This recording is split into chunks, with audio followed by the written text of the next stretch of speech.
पंचायत चुनाव हो ना हो, छात्र संघ चुनाव टालने की भरसक कोशिशें की गई, लेकिन हनुमान बेनीवाल क्या रुकने पाएंगे?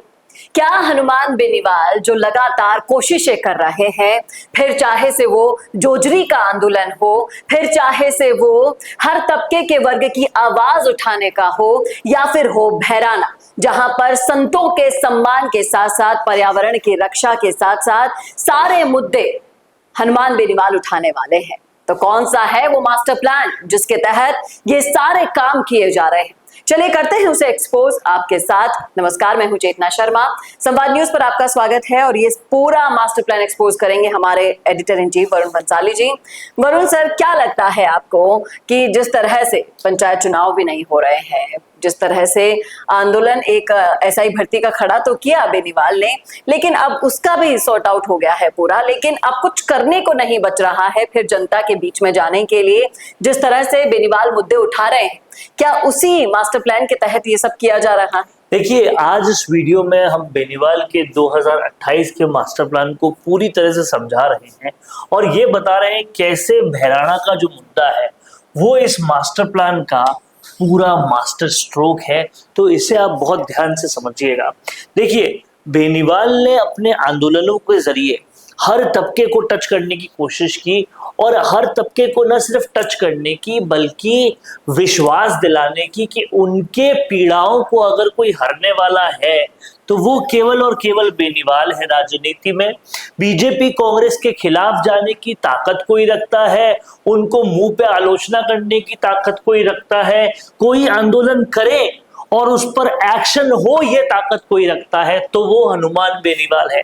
अब जैसे जैसे उन्होंने चीजों को टच किया, आप देखिए, जब उन्होंने बजरी माफिया के खिलाफ आंदोलन किया तो तमाम सारे लोग जो भ्रष्टाचार से पीड़ित हैं उनको टच किया।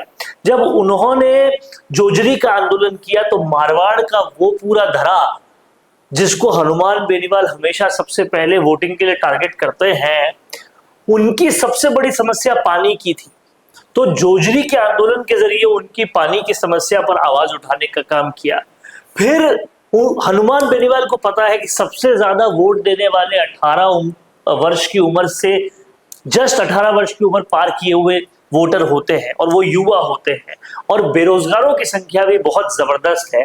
तो युवाओं और बेरोजगारों को एक साथ केटर करने के लिए हनुमान बेनीवाल ने एसआई भर्ती का आंदोलन किया और उसको भी सफल बनाने का दम लिया।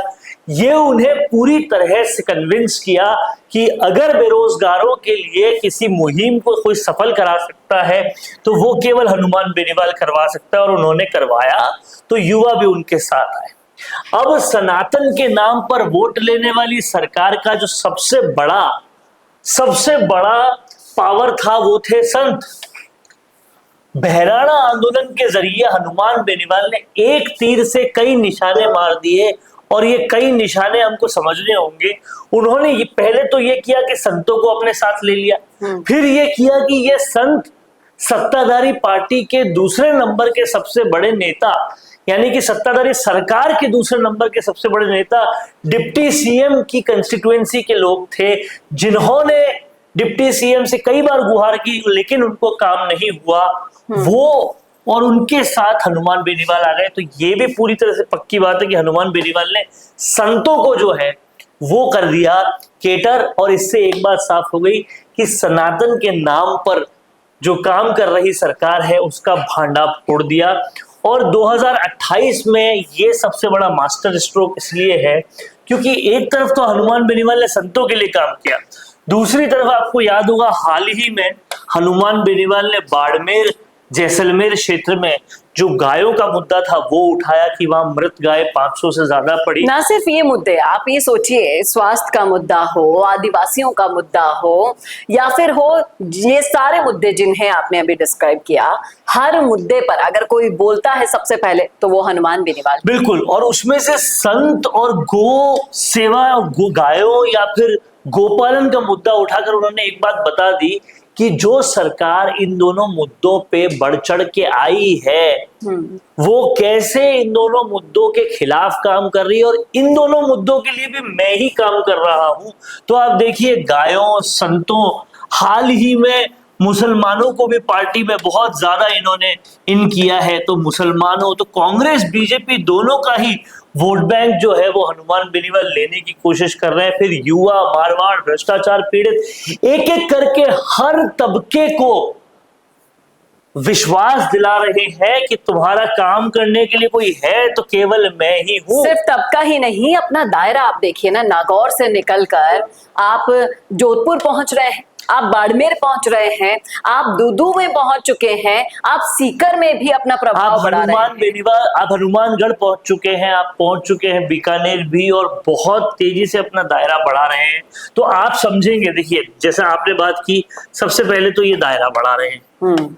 दायरा बढ़ाने के साथ साथ लोगों में विश्वास हर तबके में बढ़ा रहे हैं। विश्वास बढ़ाने के साथ साथ अपनी खुद की पार्टी की युवा शक्ति बढ़ा रहे हैं।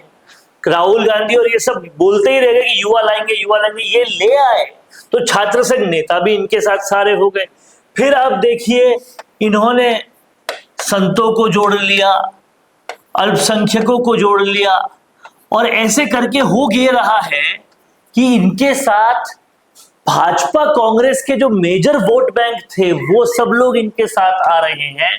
और कहीं ना कहीं हनुमान बेनीवाल पे बढ़ता विश्वास, हनुमान बेनीवाल का बढ़ता जनाधार, दोनों ही बड़ी पार्टियां जो मुख्य अपोजिशन है और जो सत्ता में है, उन सब की नाक में दम कर रखा है। और शिथिल कांग्रेस को भी दिख रहा है कि अब जो बचा कुचा वोट था वो भी ये ले जा रहे हैं, अल्पसंख्यकों का ले जा रहे हैं, दलितों का ले जा रहे हैं, ले जा रहे हैं आदिवासियों का।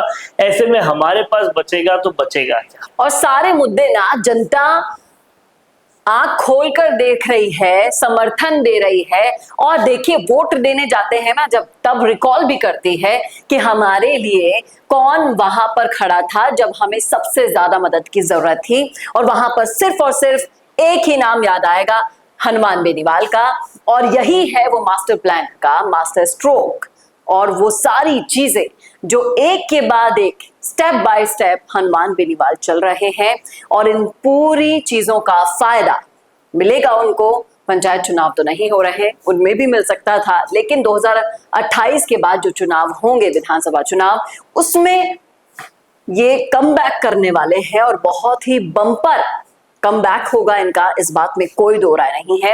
क्योंकि कहीं ना कहीं राजस्थान की जनता ना पछता भी रही है तीसरा मोर्चा बाप पार्टी को देकर। क्या कहते हैं आप? क्योंकि बाप पार्टी सिर्फ और सिर्फ एक आदिवासी तबके को छोड़ दिया जाए। मैं इस बात को थोड़ा कम मानता हूं कि पछता रही है, लेकिन आप इस बात को समझिए कि बाप पार्टी का दायरा बिल्कुल दूसरा है, वो बिल्कुल ठीक है। लेकिन आप पूरे राजस्थान भर में एक आदिवासियों से चिपक कर काम नहीं कर सकते। नहीं, आप वागड़ को देखेंगे, आप गुजरात के आदिवासियों को इलाके को देखेंगे, ये सब इलाके संतुष्ट हैं। बट हाँ, आपकी बात ठीक है कि पूरे राजस्थान के मुद्दे नहीं उठा रहे। आप एक तो बात अब हनुमान बेनीवाल ने ये बता दिया है कि भाई आदिवासियों के मुद्दों के लिए वो है और राजस्थान के मुद्दों के लिए मैं हूं।